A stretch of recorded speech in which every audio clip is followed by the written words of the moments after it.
puede hacer una exposición de lo que es el exilio cubano, pero estamos hablando de 50 años y en esos 50 años, en ese medio siglo de exilios y exiliados cubanos, hay muchos matices y muchas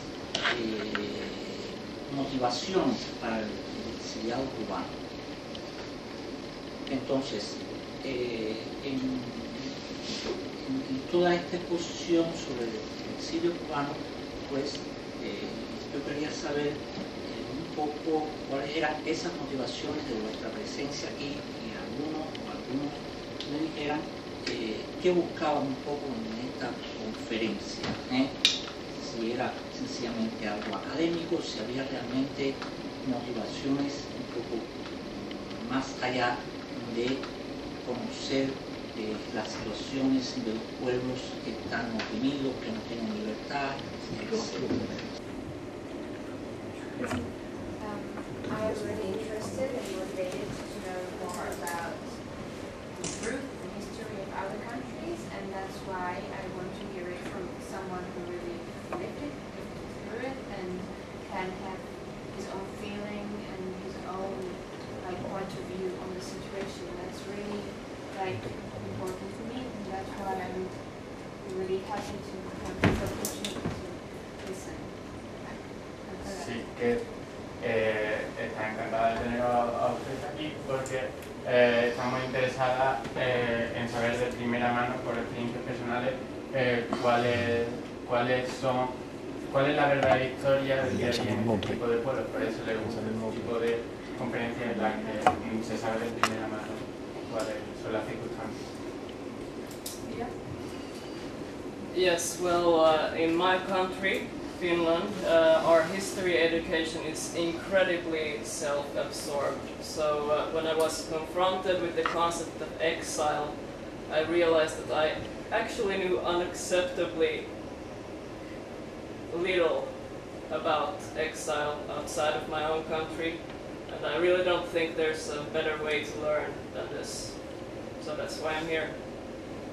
Sí, que se está dando cuenta desde que está aquí que el programa de estudios de historia en su país, que es Finlandia, que es Sofía, es un poco, es muy absurdo porque fuera del propio exilio finlandés no hay ningún otro tipo de estudios de exilios europeos o otro tipo. Así que piensa que es la mejor forma de conocer verdaderamente la historia de otros pueblos que no son finlandeses.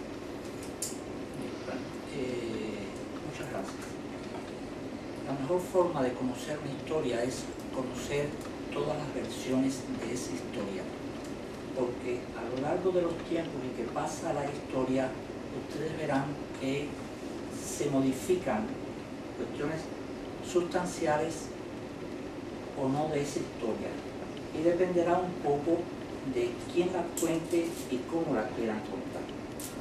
Por eso, ustedes aquí recibirán la información nuestra, la versión nuestra y nuestras experiencias. Bien, evidentemente, si oyen a otras personas que simpatizan con el sistema político e ideológico en Cuba, oirán otras versiones. De ahí que haya tanta confusión a nivel internacional sobre la realidad cubana. Por eso hablaremos de nuestra experiencia personal como exiliado, como migrante, pero dentro del contexto sociopolítico y económico de Cuba, porque no se pueden desligar las dos cosas. Bien, la decisión y las actuaciones de cada uno, de cada exilado, está dentro de ese contexto que lo ha inducido, lo ha inclinado a ser un exiliado, a salir de su país, ya sea por uno o por otro motivo. O el sistema político en Cuba o el gobierno cubano tiene en estos momentos alrededor de medio siglo de existencia. Se considera que ha sido uno de los más largos, y el control político de Fidel durante todos estos años se considera el más largo de la historia, si no uno de los más largos de la historia.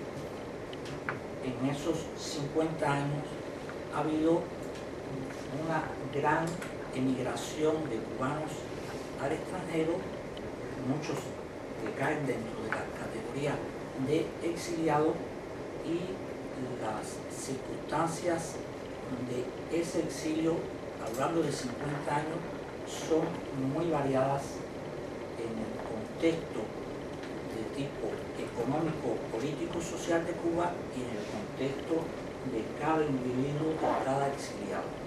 El exilio cubano empieza prácticamente ya tan pronto surge el nuevo sistema ideológico en Cuba, tan pronto triunfa la revolución, a los pocos meses ya empieza un exilio cubano.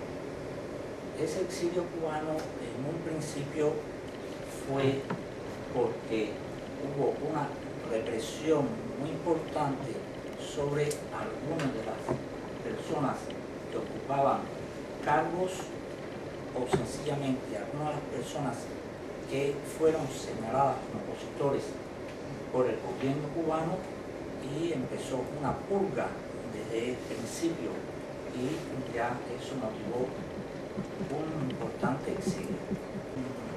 También muy al principio de la revolución, en el primero y segundo año del surgimiento de la revolución, hubo muchos cubanos que tuvieron mucho olfato histórico y fueron capaces de darse cuenta de que realmente el nuevo sistema iba encaminado a un sistema comunista y totalitario, y decidieron, porque pensaban que no era ese el lugar que debían de ocupar, pues irse de Cuba con su familia.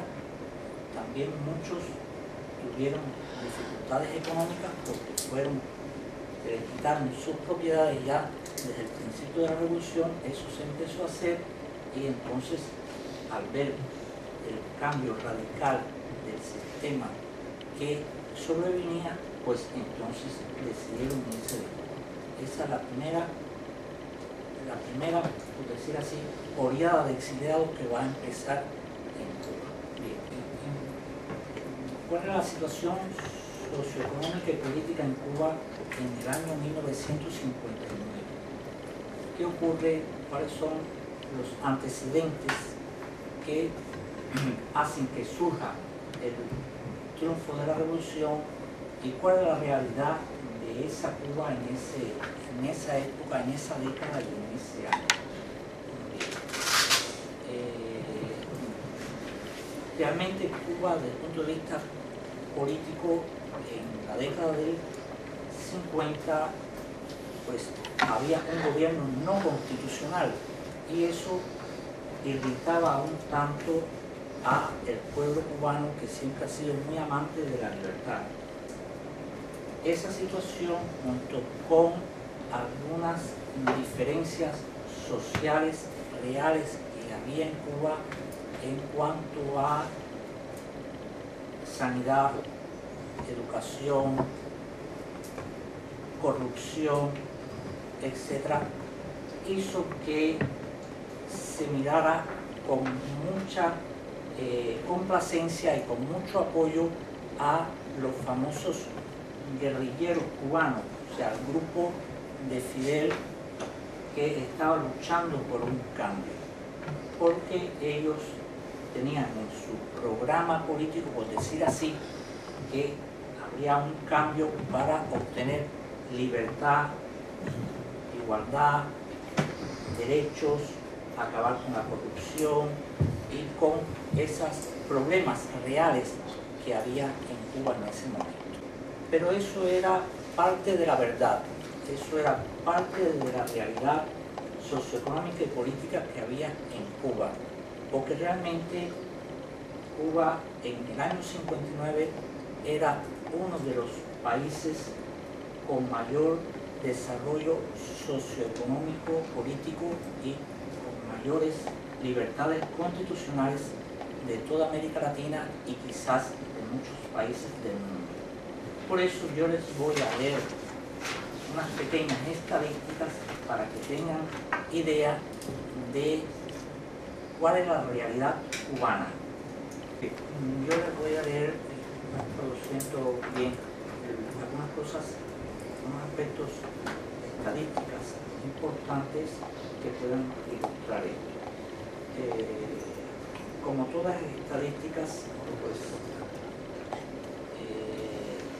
pueden tener su sesgo, y como decíamos nosotros en la universidad, las estadísticas siempre hay que tener presente que enseñan mucho, pero esconden lo fundamental a veces, como pasa con los bikinis.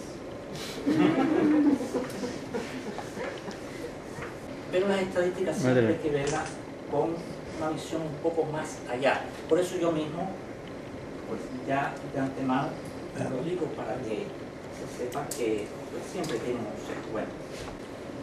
Bueno, voy a ir mencionando y la primera nación iberoamericana, incluyendo España y Portugal, que tuvo el primer cementerio aislado de las iglesias fue Cuba en 1806. So Cuba was the first Latino American country, including Spain, in that part, that in Portugal, that had the cemetery apart from church ground in 1806. La primera nación de América Hispana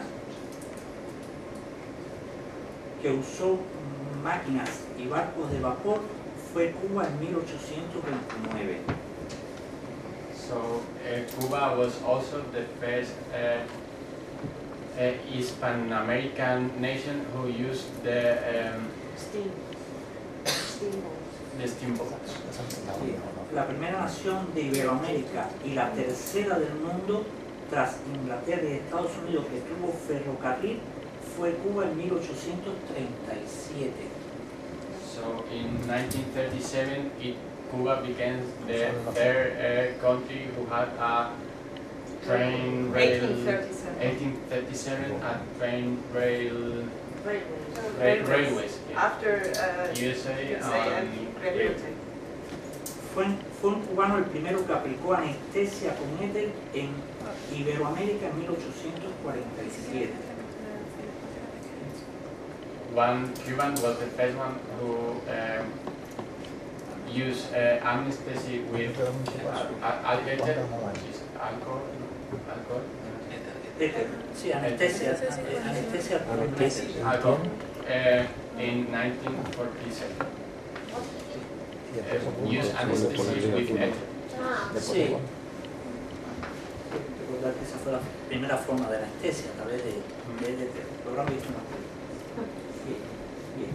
El primer sistema de alumbrado eléctrico público en toda Iberoamérica, incluyendo España, se instaló en Cuba en 1889.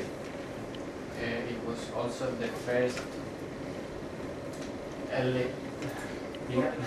Sí, el primer sistema de alumbrado eléctrico público en toda Iberoamérica, incluyendo España, se fue en Cuba en 1889. In 1989, they installed the first. 1889, they installed the first public light for all electricity for all Iberoamerica, including Spain. Bien. Fue Cuba la que abolió la corrida de toros desde antes de terminar el siglo XVIII por ser impopulares, abusivas y sanguinarias con los animales. O sea, estamos muy adelantados. Eso decía España, cuidado. Pero... So they were the first ones stopping bullfighting, more also Soldadian for the right of the animals. El primer tranvía que se conoció en Latinoamérica circuló en La Habana en el año 1900. The first tram that was in Latin America was also built in Havana. ¿Cuánto le queda? En 1900, antes que en ningún otro país de Latinoamérica, llegó a La Habana el primer automóvil. Was the first country of Iberoamerica who received the first card. La primera ciudad del mundo en tener telefonía con discado directo sin necesidad de operadora fue La Habana en 1906. So the first city with a direct phone line that does not need these kind of like this women from the post office to connect everything was also Havana. Yo voy diciendo las cosas más interesantes. Bien, vamos a ver. El primer país de Latinoamérica en conceder el divorcio a parejas en conflicto fue Cuba en 1918. They were also the first country that were recognizing divorces if there is like conflict in this couple in 1990. Bien, en 1915 se acuña el primer peso cubano con un valor idéntico al dólar. In 1915, there was Like the currency of Cuba was introduced and it has with the the same same value as the dollar. En 1940 Cuba se convierte en el primer país iberoamericano en tener un presidente de la raza negra. In 1940, Cuba was the first country, Ibero-American country, who had a black president. La Constitución cubana de 1940 reconocía el voto a las mujeres en muchos países. The Constitution of 1940 of Cuba recognized the women's right to vote. female. El segundo país del mundo que emitió formalmente televisión fue Cuba en 1950. Cuba was also the second country in the world that had television there in 1950.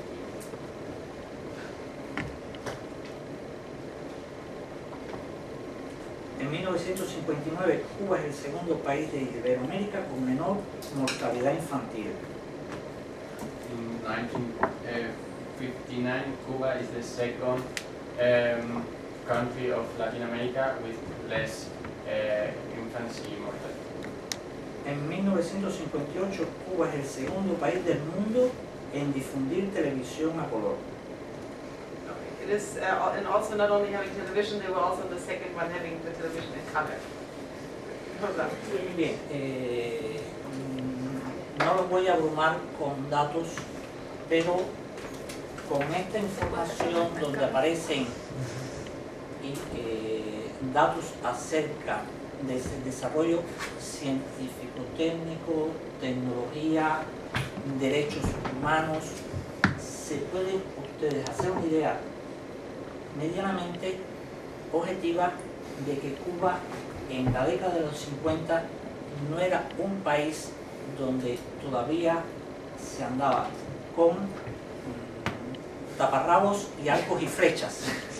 Deténganse un momento ahora y piensen en sus países, lo que había en esta época en que yo he hablado en cuanto a estos recursos y desarrollo, y comparen un momento y tendrán ya una idea realmente por dónde andaba Cuba en la década de los 50.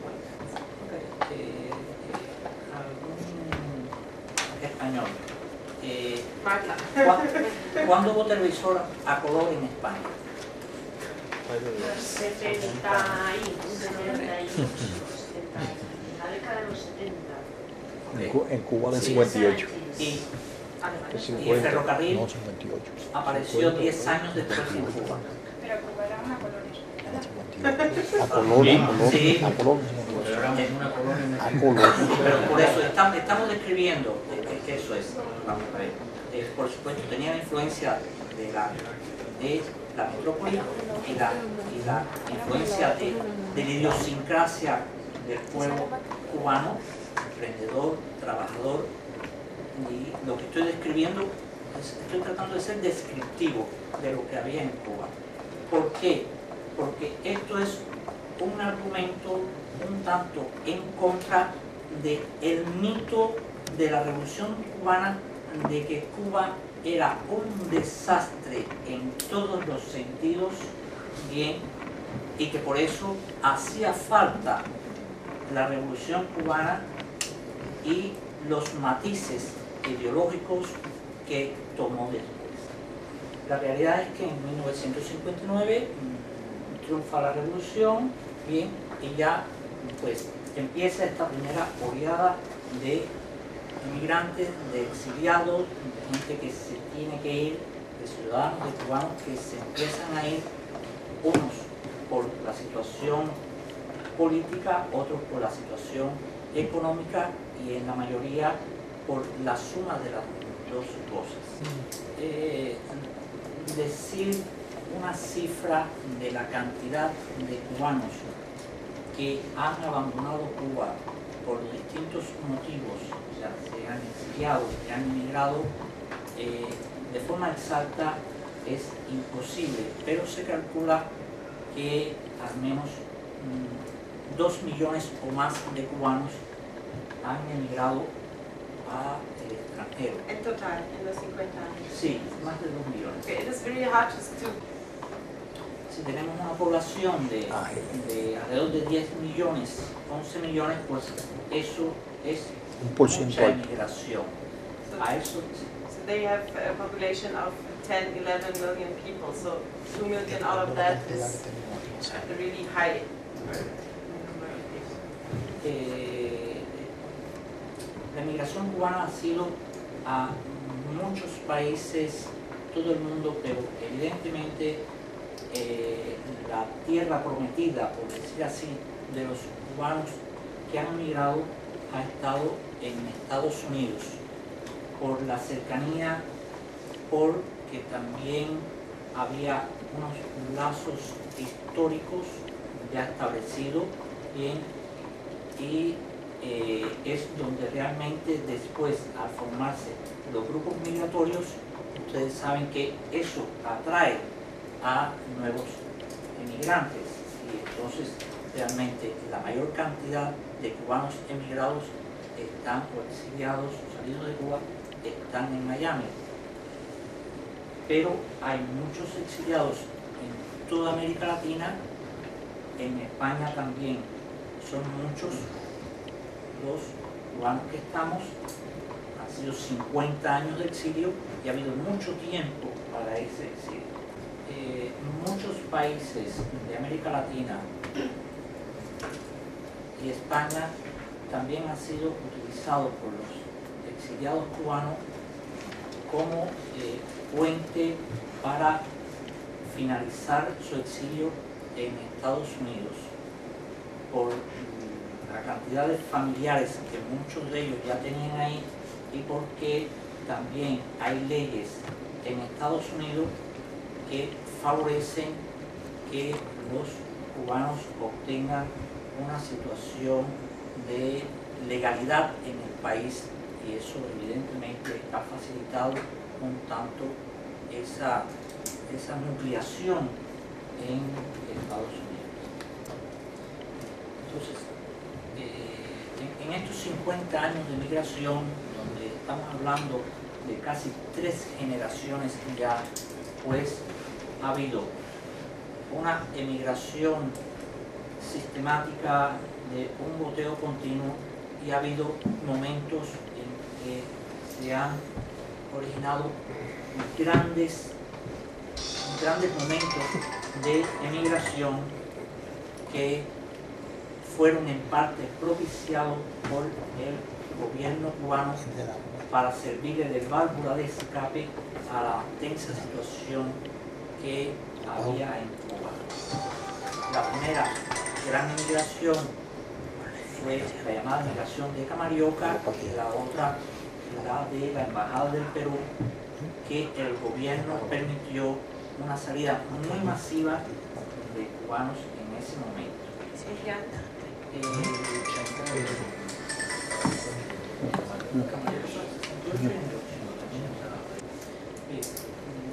Debes entender que en este término de exilio, pues no es más que la suma de exiliados, bien, y que cada exiliado tiene su historia personal y sus motivaciones, bien, que van desde el que ha sido un exilio radical de una cárcel a un avión, como en el caso de los últimos exiliados, hasta de los que sencillamente se veían abrumados por la situación económica, política, social, y aunque no estuvieran bajo una franca persecución política, pues decidieron abandonar su país. Bien, independiente de que no existiera una oposición activa, un compromiso con un movimiento opositor en Cuba, toda persona, todo individuo, todo cubano que no tenga una simpatía abierta con el sistema ya es marginado y de hecho ya esa persona se siente limitada en sus aspiraciones de todo tipo, y eso es una motivación importante para que, aunque no seas un perseguido activo, pues influya en tu balanza de decisión para irte del país, porque todos tendemos a estar en un entorno de libertad, de confort para uno y para su familia. Bien. Después de hablar de este contexto social, político, económico, histórico, pues como me decía, encargar un poco de la situación de mi exilio, aunque es mi exilio dentro de 2 millones y tanto de exilio, pero bueno, es el que me ha tocado, y les contaré algo que pueda ser interesante, que pueda ser útil para ustedes. Bien, sé que después vamos a reunirnos en un petit comité y ya me desplumarán, bien, pero hablaré algo sobre ellos. En 1959 era un niño, no un baby, pero un niño, bien, bien, y era un niño y no entendía lo que pasaba, bien, pasaron muchos años hasta que yo entendiera lo que pasaba en Cuba, bien, y lo que sabes, lo que dicen tus padres, lo que dice la prensa, y parecía en el 59, en 1959, que había llegado realmente un redentor a Cuba, porque eso era lo que decían, Fidel dijo que la revolución iba a ser verde como las palmas y bajó con unos rosarios en el cuello, o sea, nacionalista y cristiano. Esa era la voz, era la propaganda del primer año, en el momento de transición. Yo soy el cuarto de una familia numerosa, eran 7 hermanos, somos 7 hermanos, Osvaldo allá, yo nos llevamos un año, él tiene un año menos que yo, y mi padre era un trabajador, bien, se dedicaba a cuestiones de prensa, era un pequeño propietario de un negocio, bien, una familia normal. Y cuando surge la revolución, nosotros estudiamos en un colegio cristiano, católico, los maristas, no sé si lo habrá en algunos países de Europa, en España los hay, etc. Y a pesar de que éramos tantos hermanos, nosotros, y que mi padre era un pequeño comerciante, teníamos la posibilidad de estudiar en un colegio religioso y era de pago, bien, pero eso les da la idea a ustedes de que en Cuba se podía acceder a una educación de un colegio privado siendo de una clase media baja. Después, en la década de los 60, pues yo soy llamado a lo que en Cuba se conoce como el servicio militar obligatorio. En España se llama la mili, que lo habrá habido en muchos de nuestros países, con la característica de que en Cuba este servicio militar son 3 años. Termino el servicio militar obligatorio,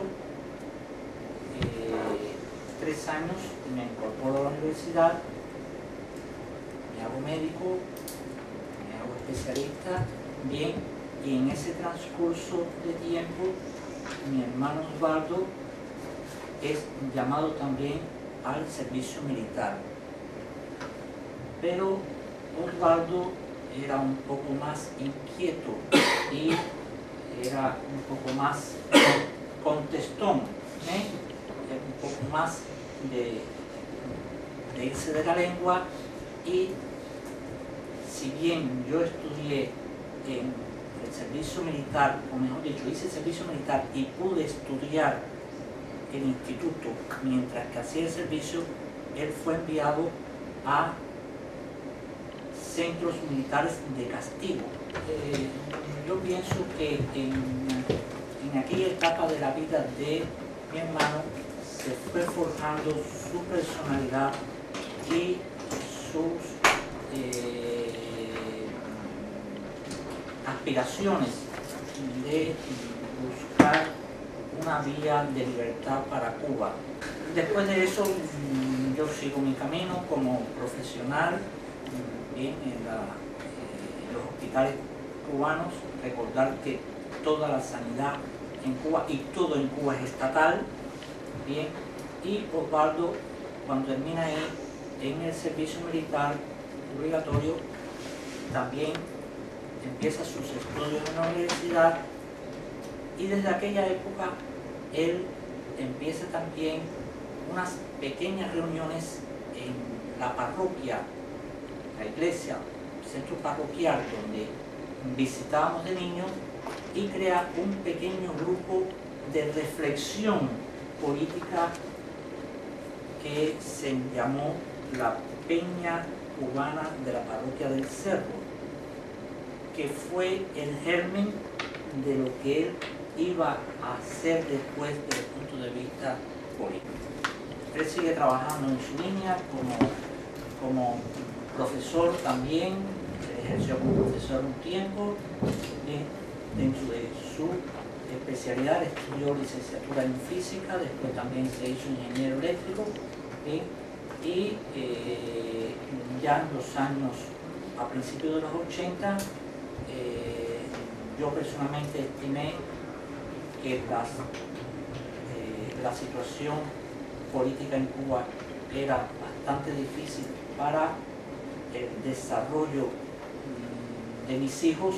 Se iban haciendo grandes, la mayor ya era una adolescente, y bueno, pues la suma de todo eso, como yo les decía, bien, la suma de lo político, lo social, lo económico, pues motivó que yo emigrara a España. Después Osvaldo sigue su vida personal y política en Cuba, eso ya se hablará más adelante para no extendernos más. Yo en España, bien, pues al ser un profesional he tenido la oportunidad de trabajar dentro de mi profesión y de desarrollarme profesional, humanamente, y mi familia, mis hijos también han tenido todas las opciones de un país con libertad y donde se obtienen las cosas en función del esfuerzo de cada cual. Bien.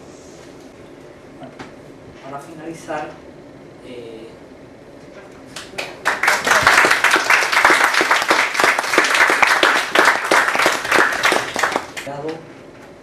que no se hace notar por problemas, es un exiliado que por las relaciones históricas, como decía hace un rato, como España era la metrópoli, pues había hay una relación histórica, cultural, familiar, etc. La mayoría de los exiliados cubanos en España pues se integran, trabajan, se desarrollan y no es un grupo de migrantes que habitualmente dé problemas de ningún. Ya el resto un poco, yo ya prefiero que sea el señor Rey quien hable un poco de su trayectoria. Ya verán que es muy distinta. Yo soy un poco menos joven que él y entonces hablará de otra etapa, otra experiencia mucho más cruda, más fuerte y muy vinculada a la actividad de oposición y política que ha tenido Osvaldo en Cuba, sobre la cual yo no he tenido experiencia personal, aunque haya estado muy vinculado en el trabajo.